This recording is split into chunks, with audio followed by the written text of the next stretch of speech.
ప్రముఖ సినీ నటుడు dialogue king Mohan Babu AP ముఖ్యమంత్రి చంద్రబాబుపై ఫైర్ అయ్యారు. ఇటీవల తన విద్యా సంస్థలో నిర్వహించిన ఓ కార్యక్రమంలో చంద్రబాబు నాయుడు ప్రభుత్వం విద్యార్థులకు చెల్లించాల్సిన ఫీజు రియంబర్స్మెంట్ చెల్లించడం లేదని, దీంతో తన ఆస్తులను తాకట్టు పెట్టి విద్యా సంస్థలను నడుపుతున్నానని మోహన్ బాబు వాపోయారు.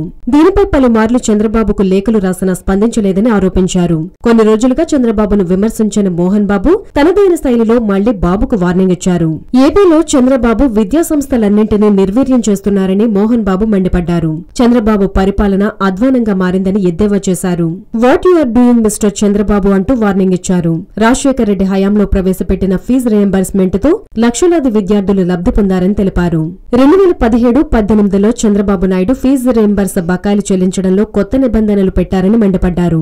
ఇక తక్షణమే చంద్రబాబు ఇచ్చిన హామీని నిలబెట్టుకోవాలని డిమాండ్ చేశారు. ఇక ఇదిలా ఉండగా తెలంగాణ ఎన్నికల సమయంలో కేసీఆర్ కు మద్దతుగా మాట్లాడిన మోహన్ బాబు ఇప్పుడు ఏపీ ఎన్నికల వేళ సడన్ గా చంద్రబాబుకు వ్యతిరేకంగా మాట్లాడడం చర్చనీయాంశంగా మారింది.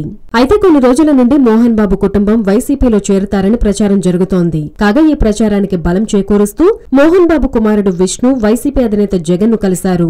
ఆ సమయంలో మోహన్ బాబు పోటీకి జగన్ గ్రీన్ సిగ్నల్ ఇచ్చారని వార్తలొస్తున్నాయి. ఇక మోహన్ బాబు సీఎం చంద్రబాబుపై చేసిన వ్యాఖ్యలతో ఆయన వైసీపీలో చేరడం ఖాయమని ఊహాగానాలు వినిపిస్తున్నాయి. హలో, మిమ్మల్నే యోయో టీవీ యాప్ డౌన్లోడ్ చేసుకున్నారా? ఇంకా లేదా? మీ యాప్ స్టోర్ కి వెళ్ళి వెంటనే డౌన్లోడ్ చేసుకోండి.